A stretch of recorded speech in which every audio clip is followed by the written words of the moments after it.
در حقت به انصافی شده، سرت ظلم شده، خیانت دیدی، بیوفایی دیدی، طعنه شنیدی، زخم زبان خوردی، قلبت شکستاندن، هیچ تشویش نکن. بان که بکنه، مگر یقینت به خداوند 100% داشته باش.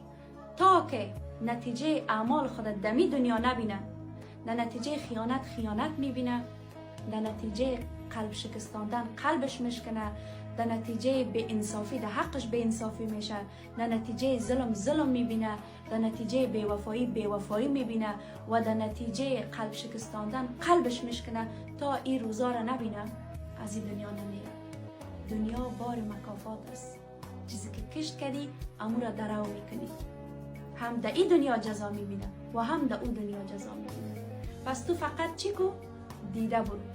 دیده برو و شکر از خداوند کریم بگو که بسیار یک پروردگار عادل و مهربان بالای سرت استاده است و تو را نگاه میکنه که و از حال دل تو باخبر است که چی روزای سر تو گذشت و میگذره.